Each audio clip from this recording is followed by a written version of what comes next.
अस्सलाम वालेकुम and welcome back to my YouTube channel. 29 सितंबर से 3 अक्टूबर तक गोल्ड के एनालिसिस करेंगे, जिसमें हम वीकली टाइम फ्रेम से लेके 5 मिनट तक के टाइम फ्रेम में तमाम सपोर्ट रेजिस्टेंस के लेवल्स और नेक्स्ट जो गोल्ड के टारगेट हो सकते हैं उनके ऊपर बात करेंगे। सबसे पहले वीकली टाइम फ्रेम ओपन किया मैंने, विदाउट टाइम वेस्ट किया अपना एनालिसिस शुरू करेंगे। और यहाँ पे जितनी भी ड्राइंग्स पहले से लगी हुई हैं सबसे पहले तो उनको क्लियर कर देंगे। अब इस तरीके से जैसे मैं ये एनालिसिस करने लगा हूँ, मैं हर छोटी छोटी चीज़ को भी एक्सप्लेन करने की कोशिश करूँगा साथ में, ताकि जब आप किसी भी दिन एनालिसिस करने के लिए बैठें, बेशक आपने स्कैल्पिंग करनी है या स्विंग ट्रेडिंग, तो जो पर्सपेक्टिव मैं आपको दूंगा ट्रेडिंग एनालिसिस के लिए वही आपने लेके चलना है। आपको इससे इन फ्यूचर भी फ़ायदा होगा। तो जी वॉल्यूम ऐड करते हैं, क्योंकि हमने अपना वॉल्यूम तो किसी भी सूरत मिस नहीं करना। वाइक ऑफ एनालिसिस के लिए वॉल्यूम बहुत ज़रूरी है। तो लास्ट वीक की जो कैंडल है देखें तो बड़े साइज़ की कैंडल है और इसमें वॉल्यूम छोटा है। इस तरह की कैंडल को नो डिमांड कैंडल भी कहते हैं।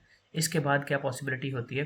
फर्स्ट ऑफ ऑल इसको वाइक ऑफ में कहते हैं कि जी एक प्रिलिमिनरी स्टॉप का सिग्नल है। सेकेंडली यहाँ पे रेंज हो सकती है, मार्केट दोबारा से लिक्विडिटी जनरेट करके जैसे यहाँ पे हुई थी दोबारा से रीएक्यूमुलेशन करके ऊपर को जा सकती है, या फिर ये जस्ट एक एग्जॉस्शन हो सकती है। तो इन तीनों सूरतों में हमें करना क्या है? तो चूंकि ये एक एनालिसिस वीडियो है तो इस पर हम ज़्यादा ये बात नहीं करेंगे, इन डीपनेस में नहीं जाएंगे।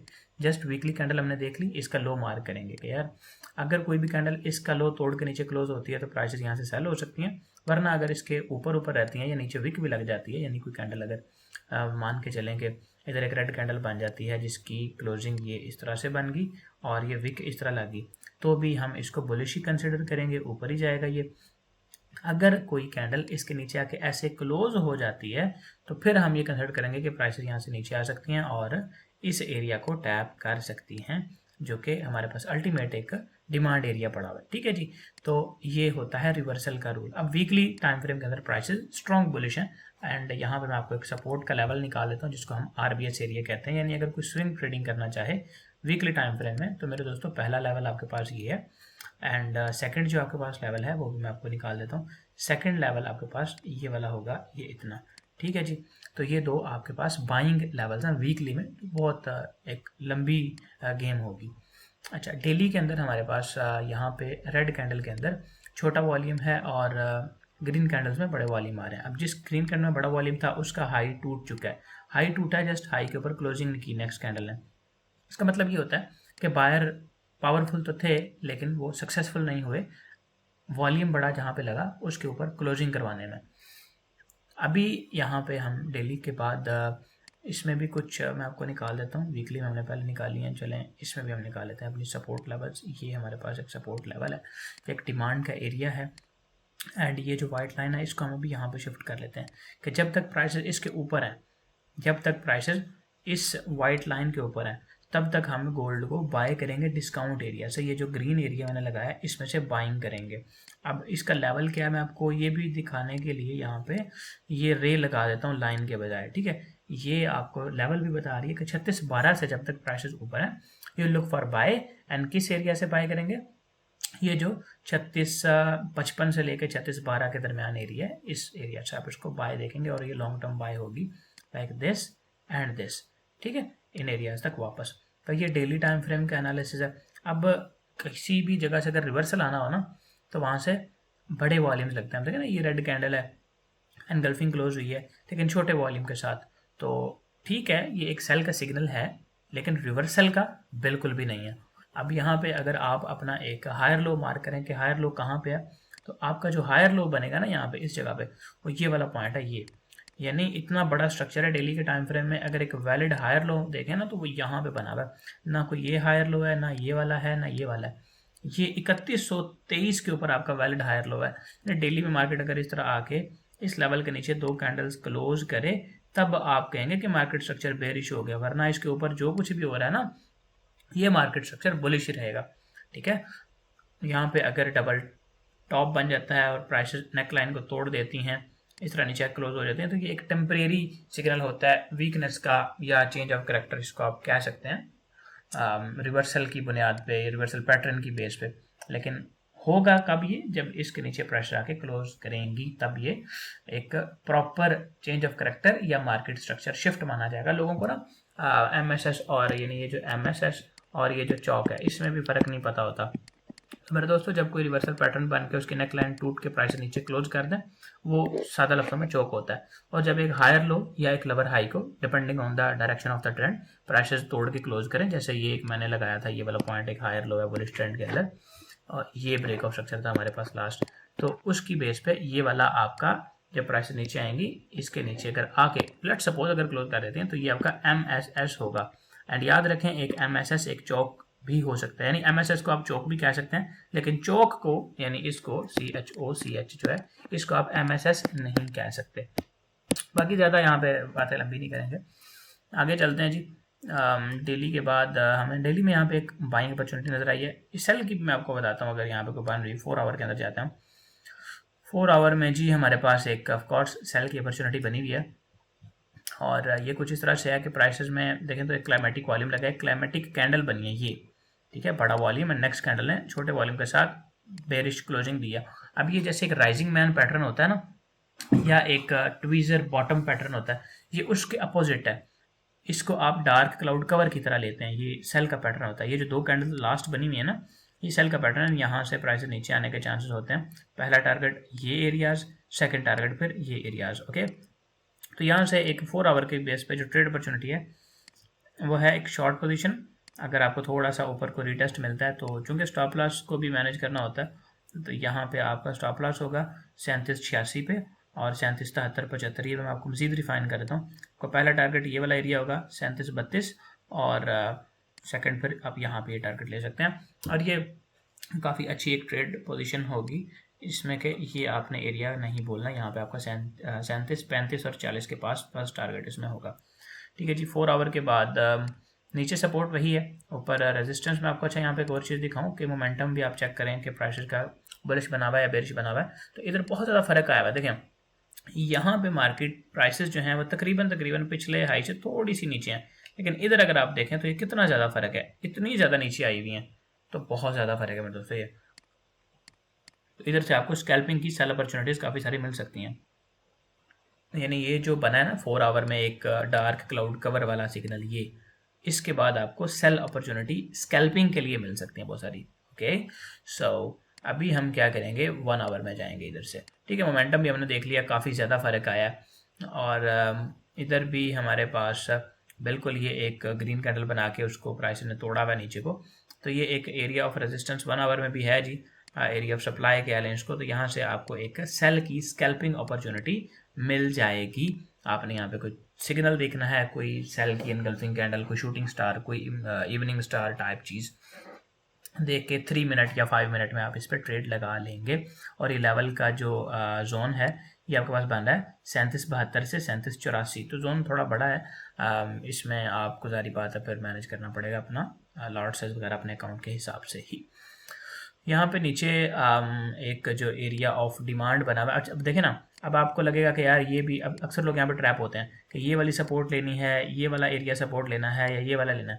अब अगर तो यहाँ से ऊपर कोई ब्रेक ऑफ स्ट्रक्चर हो जाए तो इन पॉइंट्स की या इस स्विंग पॉइंट की वैल्यू बनेगी, ये वाला एक हायर लो बन जाएगा।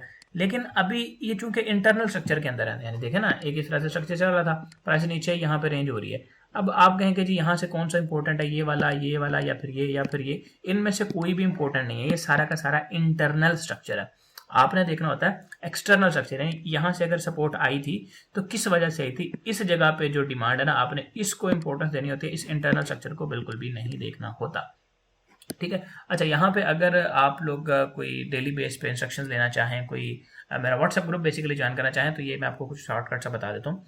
इसी वीडियो का डिस्क्रिप्शन में एक लिंक लगा होगा, उसके ऊपर आप क्लिक करेंगे sadanjumfx.com/join, तो ये आप ज्वाइन ग्रुप पे क्लिक करके डायरेक्ट मेरा व्हाट्सएप ग्रुप ज्वाइन कर सकते हैं। यहाँ पे व्हाट्सएप के बटन पे क्लिक करके डायरेक्ट हमारे ऑफिशियल नंबर से चैट कर सकते हैं, तो आपको काफ़ी हेल्प मिलेगी। हमारे व्हाट्सएप चैनल के अंदर डेली बेस पे काफ़ी अपडेट्स मिलती रहती हैं। ओके, सो वापस आते हैं अपने काम की बात पर। अभी यहाँ पे मैं आपको बता रहा था कि एक्सटर्नल स्ट्रक्चर का आपने जो है वो पॉइंट लेना होता है, तो ये हमारे पास ये वाली डिमांड जो है ना, ये आपने नज़र में रखनी है, ना कि इन एरियाज़ के ऊपर आप तवज्जो देना शुरू हो जाएं। ये सारे के सारे फजूल और लिक्विडिटी एरियाज़ हैं, okay, at least in 1 hour time frame. तो यहाँ पे आप इस एरिया ऑफ डिमांड को इस तरह से मार्क कर लेंगे कि जी इस डिमांड की वजह से पहले भी प्राइस ने बार बार बुलिश अप साइड पे मूवमेंट दी। अब अगर बगैर लिक्विडिटी स्वीप के यानी यहाँ पे स्प्रिंग होता है ना, वाइकॉफ में एक स्प्रिंग होता है, आप लोगों को मैंने बताया हुआ ऑलरेडी, मेरे स्टूडेंट्स तो जानते होंगे, बाकी भी काफ़ी वीडियोज़ में मैंने बताया हुआ। तो देखें यहाँ पे आप इस जगह पे आने के बाद मार्केट में रेंज अगर देखें और इस रेंज के लो स्वीप हों और प्राइसेस वापस फ़ौरन तेज़ी के साथ चली जाएं, तो फिर आप यहाँ से ही बाय कर सकते हैं, आपको इस लेवल के नीचे आने की भी ज़रूरत नहीं है। लेकिन अगर आप कंजर्वेटिव चलना चाहें तो मेरे दोस्तों देखें, इतना एरिया तो पहले यूज़ हो चुका है ना, इस इतने डिमांड के अंदर यहाँ पे जो ऑर्डर थे, जो पेंडिंग ऑर्डर थे, जिनको फेयर वैल्यू गैप्स का या इम्बैलेंसेस का कंसेप्ट पता है, तो यहाँ पे जो पेंडिंग ऑर्डर्स थे वो तो ऑलरेडी कंज्यूम हो गए और प्राइसेस फेल हो गई ऊपर की तरफ ब्रेक करने में, फिर नीचे आ रही हैं। अब अगर दूसरी दफ़ा नीचे आए तो आपने नज़र ये रखनी है कि इस जगह के नीचे नीचे से अगर बाय मिले तो बाय करें। देखें एक बहुत सादी सी चीज़ बताता हूँ, एक कोई ड्रम है, मतलब ये देखें मैं एक ड्रम सा बनाने की कोशिश करता हूँ, अगर ये बन जाए तो ये देखें जी, ये है एक ड्रम, ठीक है जी, ये बना लिया। अब इसके अंदर यहाँ पे पानी पड़ा हुआ है, इसमें पानी डाल देते हैं जी, सादी सी मिसाल है, एनालिसिस वीडियो में ऐसी चीज़ें कोई भी नहीं करता होगा, लेकिन मैं आपको समझाने के लिए कर रहा हूँ। इसके अंदर आपने एक नलका डाला है, नलकी कुछ भी, इसमें से नलकी का जो लेवल था वो यहाँ तक आया, ठीक है, यहाँ तक आपने पानी निकाल लिया सारा, जो भी ऑयल था या पानी था इस ड्रम में जो भी निकाल लिया। अगली दफ़ा आप नलकी वापस डालेंगे तो यहाँ तक, इसी लेवल के अंदर तक अगर डालेंगे तो यहाँ तो पानी है ही नहीं है, ऑयल बिल्कुल भी नहीं है, जो भी इस ड्रम में था, तो कुछ भी नहीं बाहर आएगा। आपको मेक श्योर करना पड़ेगा कि नीचे जहाँ पे ऑयल पड़ा हुआ है, जहाँ पे पानी कुछ भी है, वहां तक उसको पहुंचाएं, तब वो बाहर निकाल सकेगा कुछ भी।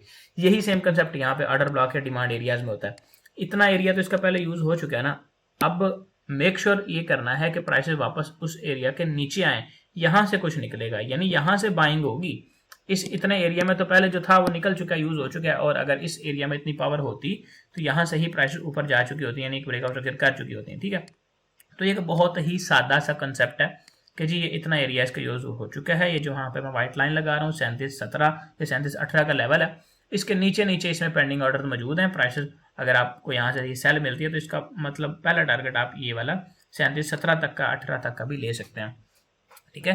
तो इसके बाद अगर नीचे से आपको कोई तगड़ा साइन बाय का मिले तो आप बाय कर सकते हैं। ये कंजर्वेटिव अप्रोच होती है, लेकिन इसके साथ आपने एक्टिव प्राइस एक्शन पर भी नजर रखनी होती है। अगर मार्केट नीचे आ रही है तो स्मार्ट मनी हो सकता है इधर से ही बाइंग स्टार्ट कर दे या इधर से ही बाइंग स्टार्ट कर दे, तो उस बाइंग के सिग्नल को आपने तवज्जो दे के उसी के साथ साथ अपना एनालिसिस शिफ्ट कर लेना होता है। यानी अगर आप यहाँ से सेल में बैठे होंगे, इधर आके स्मार्ट मनी बाइंग में आपको नजर आए तो आप इस सेल को एग्जिट कर देंगे और बाय में एंटर हो जाएंगे। और वो सिग्नल, रिवर्सल के जितने भी सिग्नल हैं काफ़ी, तो मैंने आपको बताया मैं 7-8, बाकी भी इंशाल्लाह आने वाले वीडियोज़ में डिस्कस करता रहूँगा। शॉर्ट स्ट्रैटेजी का लास्ट मैंने एक अपलोड की थी, RSI और मूविंग एवरेज के ऊपर ट्रेड करना, बहुत सादी सी। तो अगर आप मज़ीद स्ट्रैटेजी वगैरह चाहें तो सब्सक्राइब कर लेना, और मैं इंशाल्लाह यहाँ पे आप लोगों की आसानी के लिए काफ़ी स्ट्रैटेजीज भी अपलोड करता रहूँगा। यूट्यूब चैनल की तरफ भी मेरा ध्यान हो गया इंशाल्लाह। ठीक है जी, तो ये 1 आवर है जी, 1 आवर की पॉसिबिलिटीज़ बता दी गई हैं आपको। इसमें जो सबसे आसान और समझदारी वाली बात है वो ये कि यहाँ से सेल और इसमें स्कैल्पिंग करके 1:2 की ट्रेड करें आप इस एरिया से जो मैंने ऊपर लगाया हुआ है सेल का। फिर बाय मिले तो इस एरिया के अंदर ये जो सपोर्ट एरिया ये वाला, इसमें से बाय करें, ना कि यहाँ से या यहाँ से। 1 आवर में छोटे टाइम फ्रेम में जाके बताऊंगा इन एरियाज़ की भी इंपॉर्टेंस, अगर कुछ यहाँ पे भी बनाया हुआ है तो वो भी आपको मैं शेयर कर देता हूँ।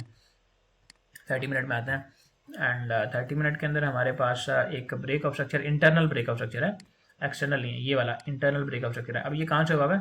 इस जगह से, ठीक है, ये वाला इस एरिया में से। तो ये एरिया अगर मैं आपको ड्रॉ करके दूँ, यानी ये कोई रिवर्सल का एरिया नहीं है, जस्ट एक स्कैल्पिंग एरिया ये, ठीक है। ये इतना सारा एरिया बन रहा है 37.22 से 37.43 तक। इसमें प्राइसेस आके थोड़ा बहुत ऊपर की तरफ पुल बैक कर सकती हैं, यानी अगर नीचे आई हैं इधर से थोड़ा सा ऊपर इस तरह से, और अगर इस पुल बैक के चक्कर में इन्होंने यहाँ पर रिवर्सल पैटर्न बना दिया तो हम इधर से ही बायर हो जाएंगे, वरना हम इसका नीचे वाले एरिया का वेट करेंगे जो हमारा ये नीचे लगा हुआ है। सिंपल, इतनी सादी सी बात है, इसमें कोई लंबी चौड़ी बात है। एनालिसिस करना तो एटलीस्ट बहुत आसान होता है, आपकी रिस्क मैनेजमेंट सबसे ज़्यादा मुश्किल होती है और अपने इमोशंस को कंट्रोल करना। इफ़ एग्री, कमेंट सेक्शन में बताइएगा कि आपको सबसे ज़्यादा क्या ट्रेडिंग के अंदर मुश्किल लगता है। रिस्क मैनेजमेंट मुश्किल लगती है, साइकोलॉजी ज़्यादा मुश्किल लगती है, फोमो होता है, या एनालिसिस का प्रॉब्लम है, आपका एनालिसिस ठीक नहीं होता। ये आपने ज़रूर बताना है कमेंट सेक्शन में, उसके ऊपर फिर हम जो है ना नेक्स्ट वीडियोज़ में बात करेंगे। ठीक है जी, ये तो लेवल लगे हुए हैं, इस वाइट लाइन को हम ख़त्म कर देते हैं। तो ये हमारे पास नीचे एक सपोर्ट का लेवल है जी, जो हमने TP लेवल 1 भी इसमें डाल रखा है, ये वाली अगर हम सेल करते हैं तो इसमें। अच्छा, ये याद रखिएगा कि इधर से आपने मतलब सेल किया तो 1:2 के ऊपर आप इसको ब्रेक इवन कर लेंगे, या फिर अपना अगर प्रॉफिट टेकिंग करना चाहें, जितने भी स्मॉल कैपिटल के साथ ट्रेडर हैं वो कर सकते हैं, ठीक है। मतलब 2 RR आपकी कहाँ पे बनेगी मैं आपको बता देता हूँ कि आपकी 2 रेशो यहाँ पे बनेगी 37-50 के करीब तकरीबन। ठीक है, ये स्टॉप लॉस थोड़ा सा ऊपर भी गया हुआ है, इसको भी हम बिल्कुल सेट करते हैं। तो ये आपकी 37-50 के करीब जो है वो 2RR बन जाएगी।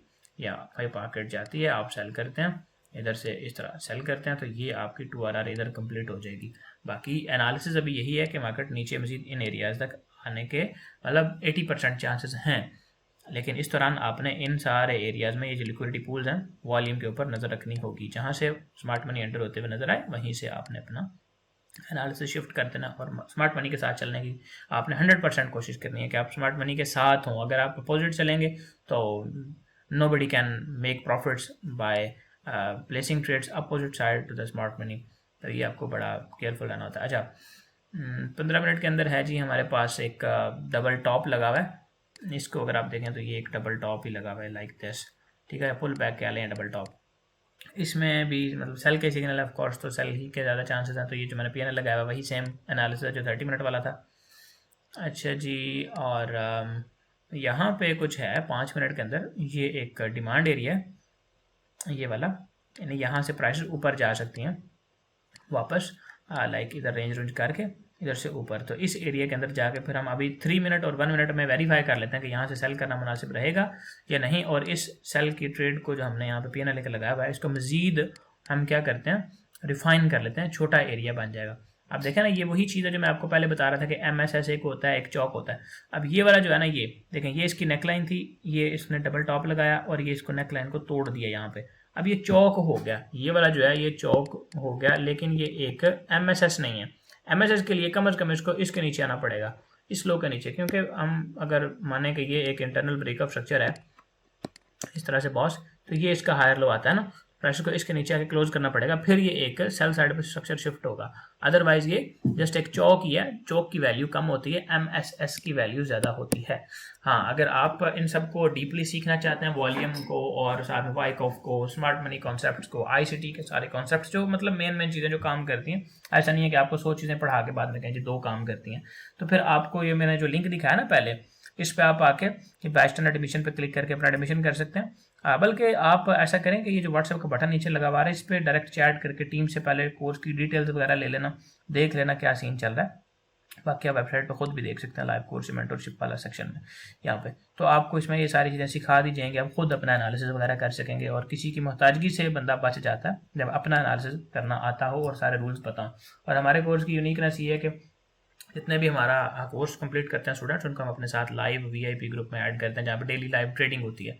लाइव जो आपको सिखाया जाता है कोर्स के दौरान, वही वहाँ पे प्रैक्टिस भी उसी पे की जाती है, प्रैक्टिकल भी करके दिखाया जाता है। तो इधर मैं आपको एक लाइन लगा देता हूँ कि जी ये लाइन है, यानी 37-53, इससे ऊपर मार्केट जब तक है तो 5 मिनट में स्ट्रक्चर क्या है, बुलिश। ठीक है, तो ये आपने अपने ज़हन में रखना है। मेरा जो एनालिसिस वीडियो है वो सिग्नल सर्विस से ज़्यादा या ट्रेड सेटअप से ज़्यादा इस बात पे फोकस होता है कि आपको नॉलेज प्रोवाइड किया जा सके, ताकि एक्टिव जब भी आप ट्रेड करने बैठें तो उस वक्त आपको पता हो कि किस सिग्नल के ऊपर क्या करना है। सेम अप्रोच आपने लेके चलनी है जैसे मैं बता रहा हूँ। अच्छा जी, अभी यहाँ पर हमारे पास इस एरिया को 3 मिनट में अगर हम रिफाइन करें तो ये इतना एरिया बन रहा है लाइक दिस। ठीक है, ये तो इतना सा एरिया निकल आया टॉप के ऊपर। इसमें आपको लाइन लगा देता हूँ, ये बन रहा है 37-83 या 84 कह लें, और ये नीचे से आपके पास बन रहा है 37-77। तो ये तकरीबन 70 के पिप्स का एरिया है। इसके अंदर से आप एक ट्रेड फाइंड कर सकते हैं लाइक दिस। ठीक है जी, और ये इस बेस पर भी मैं आपको इधर कुछ और भी लिखा के दिखा देता हूँ। ये जो फिब रिट्रेसमेंट टूल है, इसको ऊपर से हम नीचे की तरफ लगाएंगे इस तरह। ये गलत है, अभी ये सही नहीं है। जब मार्केट स्ट्रक्चर सेल का हो तो तब ये लगाते हैं, लेकिन just for the education purpose मैं ये लगा रहा हूँ कि चलें इसमें अभी कुछ ट्रेड सेट नहीं।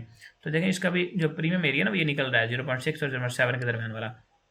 ठीक है, अभी तो मार्केट यहाँ पे है ना, तो इसको जब प्राइस वापस ऊपर जाएंगी इस अपने इस एरिया से, ये वाला जो डिमांड है, तो यही वो एरिया बना जहाँ पे हमने वो एंट्री प्लान की हुई 0.7 वहीं से स्टार्ट हो रहा है। ठीक है, तो ये भी एक एक्स्ट्रा पॉइंट है, यानी आप जितने ज़्यादा कंफर्मेशन एक ट्रेड में लेंगे उतना ही आपके लिए वो सूटेबल होता है ऑफ कोर्स। सो ये 3 मिनट का एनालिसिस है। अभी यहाँ पे आपको एक और भी मैं चीज़ बता दूँ कि आप कहेंगे कि यार सिर्फ एक बताया अधूरा। लॉन्ग पोजीशन भी इधर से की जा सकती है, यानी जब प्राइसेस यहाँ पे हैं तो ये जो आपको टेस्ट मिलना है यहाँ से मार्केट ने ऊपर जाना है इस जगह पे, इसको भी आप ट्रेड करें, इसमें से भी प्रॉफिट निकालें, दोनों साइड से निकालें ना। तो इसका टारगेट ये रखें एंड यहाँ पे आपकी ट्रेड एग्जीक्यूट हो, यहाँ पे आपका स्टॉप लॉस हो, ठीक है। और ये बाय आपने कब तक देखनी है, यहाँ तक, ठीक है। इस लाइन को मैं ज़रा फिलहाल के लिए रिमूव कर रहा हूँ। 37-46 से ऊपर आपने बाय देखना नीचे, यानी मार्केट सीधी नीचे आई जा रही है ना, आई जा रही है। आप इस 37-46 से जब तक ये ऊपर रहे आप इसमें बाय का सिग्नल ढूंढें।